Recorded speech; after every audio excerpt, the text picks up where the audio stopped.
All right, I've got a small but mighty episode for you this week. Today we're going to talk about when you've been told not to focus on business development. I think this is an interesting topic worthy of its own podcast because the idea, or the question rather, of when is the right time to start building your book of business, developing your business, building those client relationships with a view to bringing in either new clients or bringing in work into the firm. The question as to when is the right time to do that and when you should be focusing on that as opposed to focusing on getting your utilization up, your billable hours up, and other things you might be doing sort of internally or in your sort of day-to-day work, as opposed to the career progression work of building your book of business. That's an important question. And for all of you, the answer as to when is the right time could actually be different. So this came up by way of context in Be the First, inside Be the First. So that's my career progression coaching program for mid to senior level Black lawyers, where I help you to progress to the next level. I teach you the 5 vital steps that you need as a Black lawyer to succeed in a white corporate world. And I coach you on the implementation. I support you every step of the way. And so one of the things that has come up as one of those vital steps is you showcasing your value. It's come up with one of my clients who is on a partnership track, right? And she's been told by the partners that she works for as part of this new group that's been set up, she's been told not to focus on business development right now. Now already, as you could possibly hear, there's a bit of a strange disconnect there, because if she's on a partnership track and she's wanting to showcase her value, like what she can bring to the partnership, of course, it makes absolute sense that she'd be focusing on her business development. Like, her business case is absolutely key and critical, an essential part of what she needs in order to be promoted. But the message she is receiving internally is not to focus on that, not to worry about going out and trying to win clients. Now, some of you will work for firms where there are so many clients, there's so much work, your partnership depends on, or at least you've been told, that it depends more on just the quantity of work coming in and the capacity of the existing partnership to handle that work. And actually the expectation is that when that capacity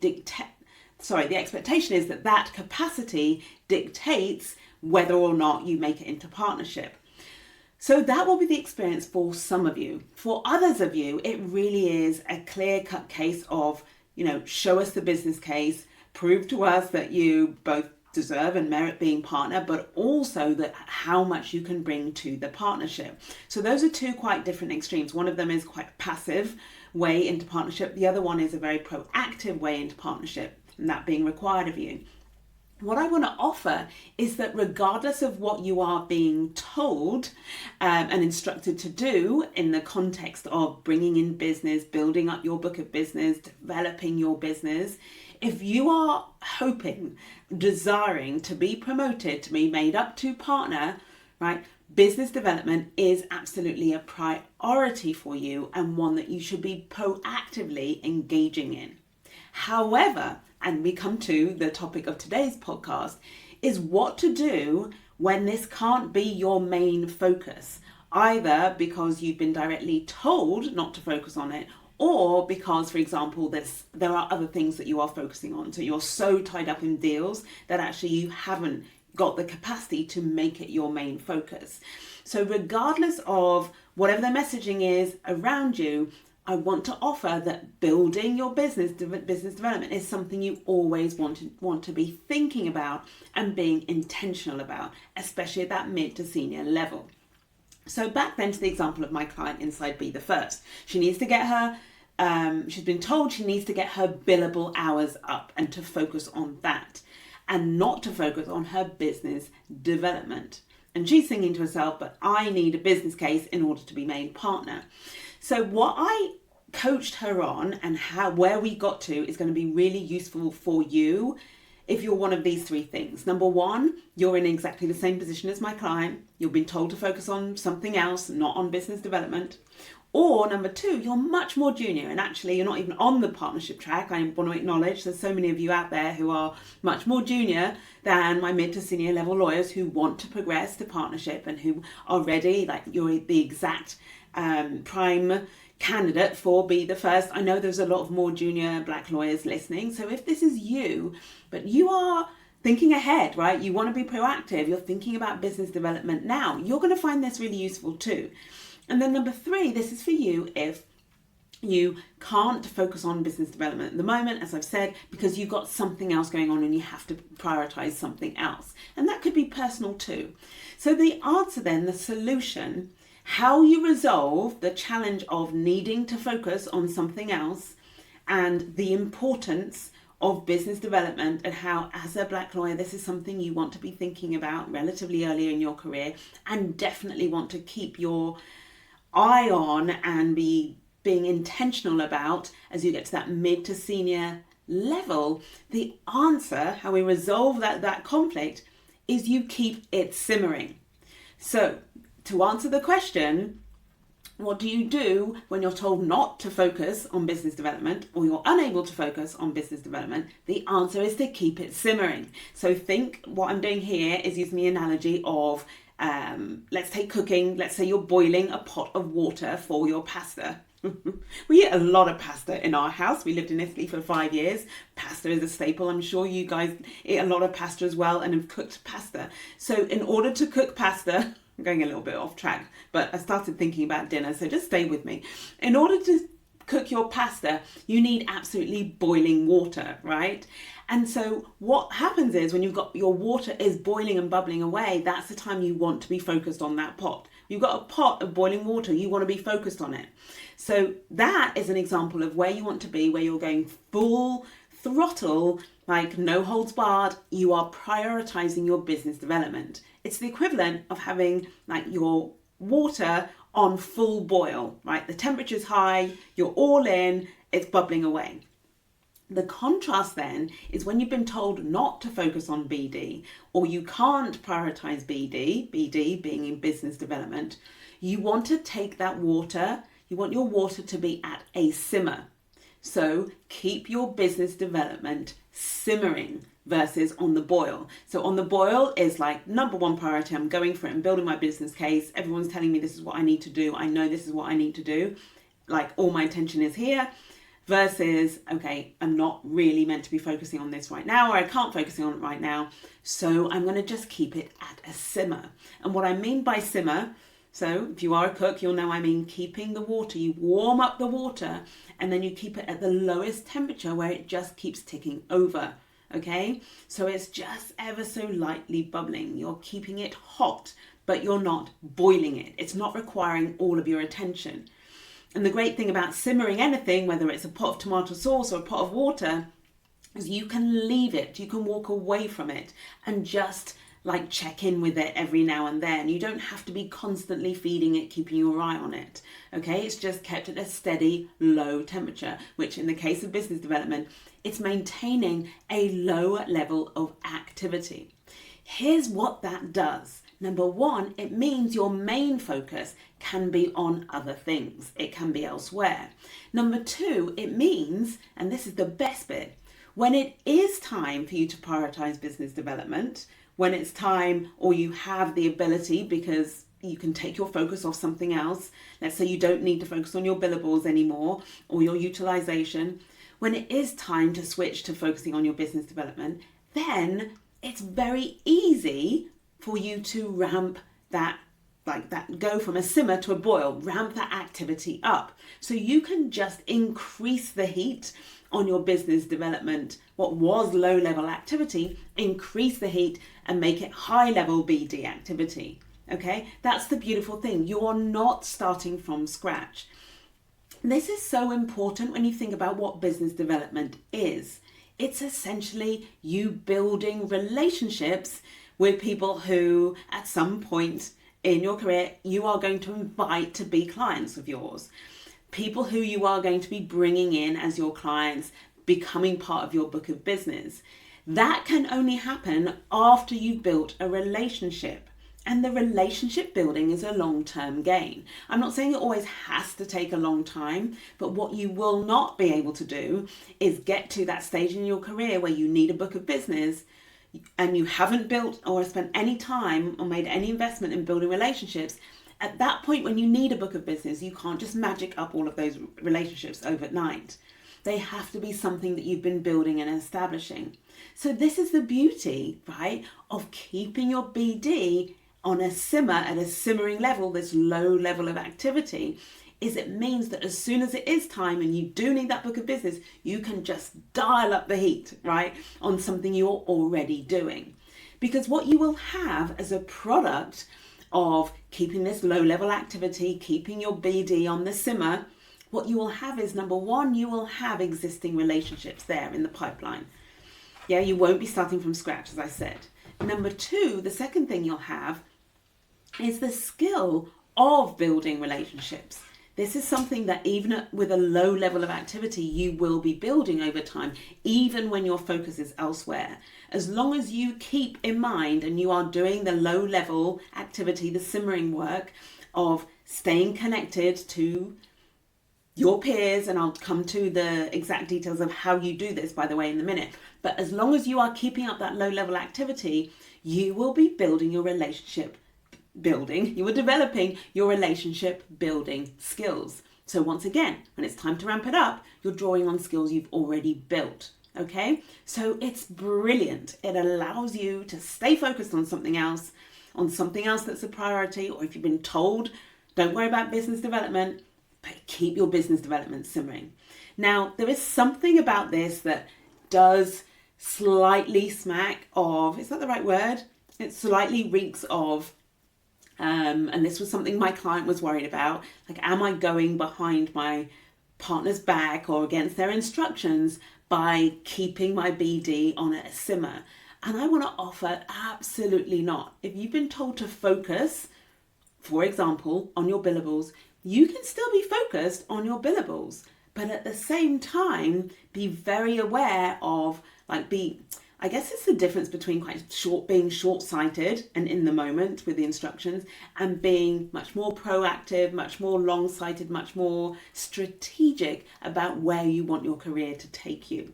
Okay, so there is no conflict if your main focus stays where you've been instructed for it to stay, and all you're doing is keeping your pot simmering over here on the business development side. Yeah, as long as you're able to take care of your priority number one, there's not going to be any issue with you doing any business development work. And when I explain to you the sort of work that you can be doing, you will see why this is not a conflict at all. And actually, if anything, it's in support of whatever your main focus might be. It does actually support it with the exact examples of this simmering activity I'm about to give you. Okay, so here we go.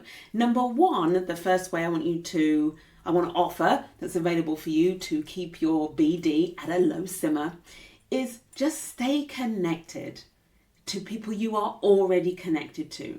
Stay connected to your peers. Stay connected to the people you went to law school with, the people you qualified with, the people you trained with, the people you qualified or moved roles with, whatever it might be. You have so many relationships already. Your network is already huge.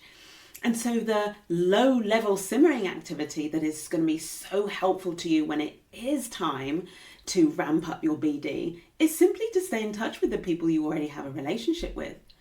You don't need to be going out and creating new relationships. You already have so many, so stay connected to them. And ways you can do that, for example, go to alumni events. Like, go to all of those external events that are so beyond your firm, where you're likely to bump into people who are already in your network. Yeah, and stay connected with people through, seize those opportunities to stay connected with people you already know. So that's the key thing. Stay connected to those you already know.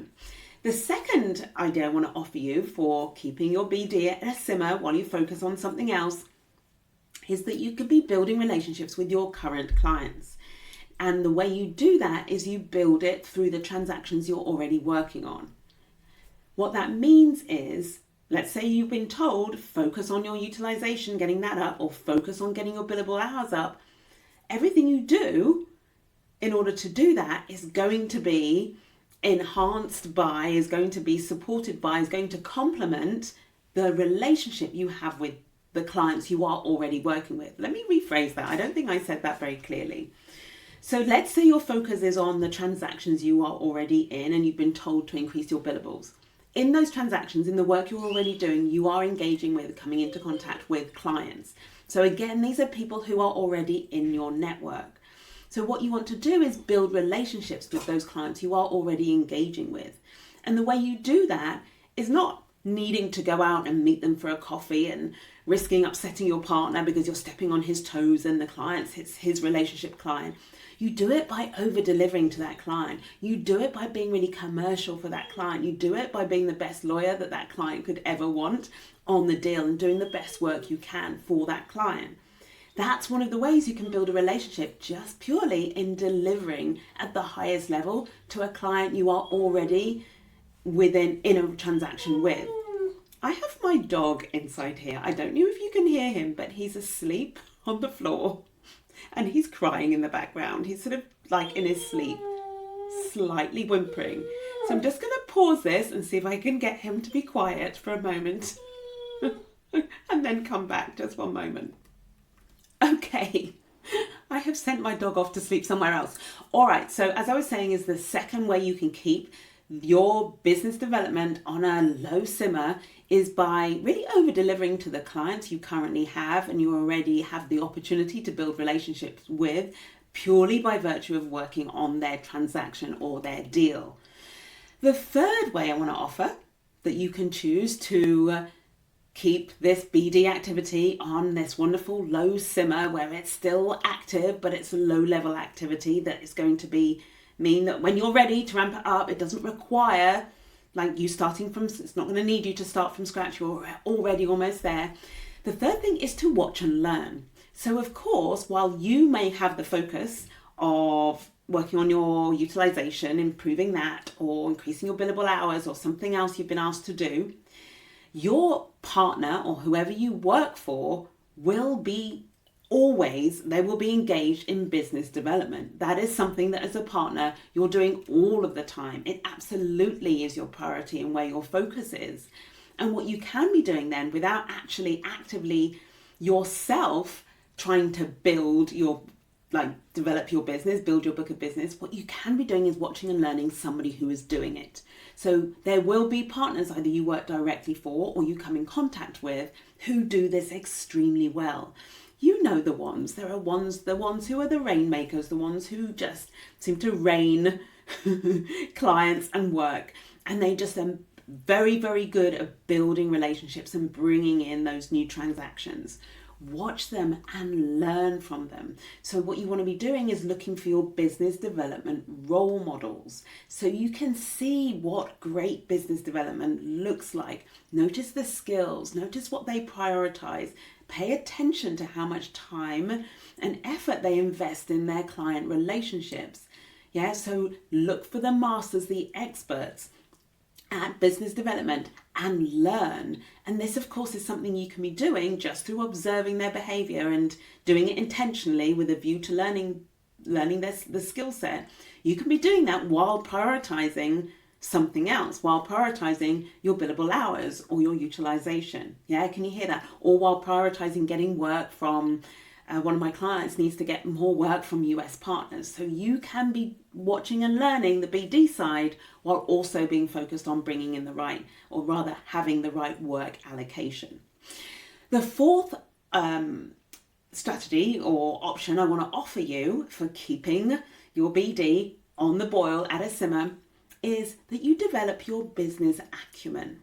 So what this again is another sort of thinking one, right? And actually it's interesting how this low level activity, a lot of it is thinking activity. So the third one I just offer you is watching and learning. That's just you observing and thinking about what does it take? What works well? What do I see?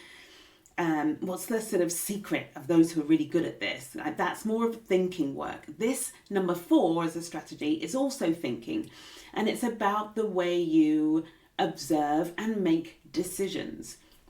So I want to encourage you to see the decisions through the lens of a business.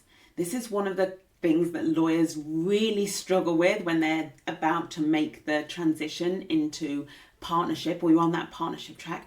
What you absolutely need to demonstrate and absolutely need to understand is that your firm is a business. That means it makes money. It also means the priority is making money. And that does slightly change the decisions you make. It does actually massively influence the decisions you make. Take something as simple as delegating. You can tell the difference between a more junior lawyer who's not ready to progress to the more senior levels and somebody who is a senior level lawyer who's ready to progress to partner. The one who's at a more junior level or even at a senior level but is clearly not ready is the lawyer who still thinks it makes sense to do everything themselves. If you are a senior associate or a counsel and you think it makes sense and it's better if you do everything yourself, you are not showing any business acumen. You are showing a complete lack of awareness of what it means, right, to make money in the business. It's very expensive for clients if a senior person does the role that a junior lawyer or a trainee could be doing. Yeah, clients don't like that. And partners don't like that because clients get upset and then partners have to deduct and reduce their fees. It ends up being too expensive for the client. So these are the types of things you want to be thinking about and will be thinking about. They form part of what it means to have and develop your business acumen. It just simply means your awareness of the cost of doing business and of the priority of bringing money into the business. So that's something that, again, as a number 4, you want to be thinking about. And as soon as you adopt this lens through which to see your work, observe other people's work, observe the way partners operate, the more you are preparing yourself and getting ready for developing your book of business when the time comes. You think about it like even at a junior level, you're able to understand the sort of financial, the back inside the business aspect of your law firm. It's going to put you in a great position for building those relationships, converting those to clients later on. All right, so there you have it. You have 4 examples of ways that you can keep your business development at a simmer. These are not comprehensive. I challenge you actually to come up with more ways that you can be keeping it at a low simmer while focusing at something else. And do share those with me. If you're watching this as part of a post, share it in the comments. Or if you're watching on YouTube or Vimeo, share in the comments what else you could do. Brainstorm for yourself, how could I keep my BD at a simmer? What are the relationships I just want to keep going? Who is already in my network? And what do I just need to do as a kind of minimum baseline? That's another expression we use inside Be the First. What's the minimum that I could be doing to just keep something ticking over? And that's what you're doing here. When you've been told to focus on something else and leave business development to one side, or you really must, you've got no choice and you have to prioritize something else and you're forced to leave your business development to one side, and that can be a personal reason, it could be a professional reason. In either of those instances, there are things that you can be doing to keep your business development ticking over or simmering, right? Just keep it going, keep it warm so that it is ready the moment you decide to prioritize it, decide to build that book of business. Okay, so I hope you found that really useful. What it means is you're going to be able to develop your business without having any conflict with your day job or with anything you've been told to do by way of focusing your energy. And this means all in all, you being perfectly positioned when the time comes, and it will come, my friend, so you want to be ready. You being perfectly positioned to just turn the heat up, to increase the dial, however you want to think about it, and take your business development activities, put them on the boil, right? And really, really focus your energy on those. I hope you enjoyed my cooking analogy. I think it's a great one. The difference between simmering pot and a boiling pot is a really, really clear one. So I hope you found that useful. If you have any questions, then don't hesitate to ask. Listen, before you go, do not forget, or this might be new to you if you're new to this podcast or new to this video TV show, Do not forget that Be the First, my career progression program for mid to senior level Black lawyers who are ready, who want to progress to the next level. Enrollment is opening on the 21st of August. So at the time of recording, it's still 3 weeks away. But when you hear this, it's going to be less than 2 weeks away. So do make sure you save that date. Here's what I want you to do. Save the date in your calendar. 21st of October, enrollment opens for Be the First. Enrollment is only open for 7 days. That means if you want to progress your career this year and you're a mid to senior level Black lawyer, you have to enroll in Be the First during that 7-day window that opens on the 21st. We get started in September, so we get straight into it, which gives us a really strong start, like a way for you to really finish the year strong and going into that final quarter, really accelerating your career, really going for it and prioritizing the steps that you need in order to progress. Like beyond your day job, there's the career progression job that you need to be doing, the career progression work that you need to be doing if you're going to progress. And so joining the September class of Be the First is exactly how you do that. And I want to encourage that you get on board, you join and are ready to sign up on the 21st. So make sure you are looking out on social media, looking out for the announcement. To do that, make sure you're following me and also tick the bell in my profile on LinkedIn, on Instagram, on TikTok as well. I'm more and more on TikTok, so you can find me there. This is how you're going to find out and not miss the announcement that 21st of August, the doors are open. Also, I want to encourage you to join my mailing list. You can join by going to the website carolineflanagan.com. I promise you I didn't just forget my own name, but I had to make sure I got the website address out properly. So you can join via the website, or if you have any problems joining, just send me a DM and say, Caroline, I want to join your mailing list, and I'll put you right on. So those are a few ways, either through email or on social media. I'll be sharing with you, giving you plenty of notice about when enrollment opens. So make sure you watch this space. And in the meantime, enjoy, my friend, enjoy keeping your focus elsewhere if this is what you've been told to do or this is what current circumstances require you to do. But do not let your business development fall away altogether. Keep it on the simmer. So you're keeping those business development skills, you're keeping them warm, and you're also making sure that your relationships are being built and they are there for when you want to really dial up or turn up the heat and make business development your absolute focus, because you are on that partnership track, building your business case for partnership, or you are already a partner and you're building your book of business. All right, it's been my pleasure. I will be back this time next week. It's actually a few weeks from now because I'm going on holiday to Japan. So I'll tell you a little bit about that when I join you in the next episode. But I want to wish you a fabulous week and I'll be back again soon. Thank you so much for listening and watching. Bye for now.